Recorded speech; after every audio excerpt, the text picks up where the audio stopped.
Alright, we got Danielle's ground blind over here. She done claimed this one, rightfully so, because she done killed 2 10 points out of this dude last year, right here.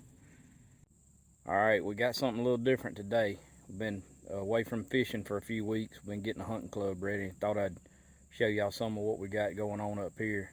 We're in South Arkansas on our deer lease, and getting our stands and all ready. I'm gonna show y'all some of our setups, some of our bow setups. We got I think 6 bow stands, 3 ladder stands, some ground blinds, hunt out of a climber a little bit, just wherever we need to go. But I'm gonna show y'all some of our setups today, me and Danielle. We're in a pine plantation. It's about 10 years old. She's got some corn and rice bran over here. Got a camera on it. Nothing so far but a couple doe and a 7-point. Nice little 7-point. He's just a little young. Got a hog showing up in here. We'll have to come kill him. Got a ground blind here. We made this one. This is a homemade one. So people think ground blinds don't work. They've been working for quite a few years. Make sure we don't have any rattlesnakes. Yeah, she got to check it for snakes this time of the year. We got rattlesnakes bad. The way we set them up, whether they're store-bought or not, we got a door in the back. We got some visqueen, and it's just made with cattle panel. You can see the cattle panel in there. It's framed out in cattle panel, and then covered in the plastic, and then the paper mill felt over it for camo, basically. And built like this, they do not smell her in the stand. They don't see me. They don't see her. It's dark in here. I'm gonna step in there and give y'all an inside look, but this is as good as any store-bought ground blind. Not saying they don't work, because we got them too. We're gonna set up one today, but that makes it, the plastic makes it waterproof. She can sit in here in the rain and hunt, whatever. It's warm when it's cold, no doubt, with the paper mill felt. Keeps the wind off of her. Trying to make sure ain't no critters in here before I go crawling up in here. Works like a charm. There ain't no way. Step around in front of it, Danielle. I've had a doe come out right here. She's had a doe right there, 2 yards. She's had bucks walk by the side of it. They come in from over here on the side where the 4-wheelers park. The 2 10 points she shot, right there about where the rice bran were. It's a good setup. You can see the view in here, but you can see me a little bit because I'm filming. But those deer cannot see in this. You cannot see in here. Let me show y'all this. She's in the blind right now, and you want to take your kids out there, don't want to get them up in a tree, or don't want them, you know, a lot of people every year, adults, kids and stuff, fall out of trees, hurt themselves, kill themselves. This is a totally confident, safe way to feel about your people hunting, and it's deadly. I got more confidence in these ground blinds than I do our tree stands. I get smelt and stuff sometimes in our tree stands. Ain't never got smelt one of these ground blinds. You cannot see her. Wave your hand. Yeah, back inside and wave your hand. See how hard it is. Do it again. So she's waving her hand. Like they just can't pick that up unless you move outside that blind. It's an awesome way to hunt. I watched the 10-point where you're at, right behind you. It walked on that tree line and came out at the right spot. Right here, 5 yards. The last 10 points she killed. The bigger one, the one we mounted. Got him up on the wall. He come out of this trail right here. Walked right by this tree right here. She shot him right over there. All right, let's go check out another one. That's ground blind number 1. She got claims on it. That lamb would definitely need to come off. That one? Yep. Got Josh's new toe saw whiskers. We're fixing to try out. This hole always in here? Huh? This hole always in here? What hole? Where the stand is?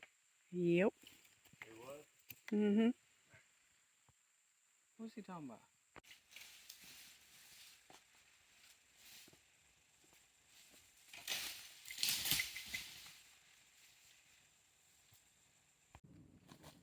Alright, what I've seen, my experience bow hunting or hunting in general, is this is a perfect setup. We got a little feed spot over here on this side of this washout.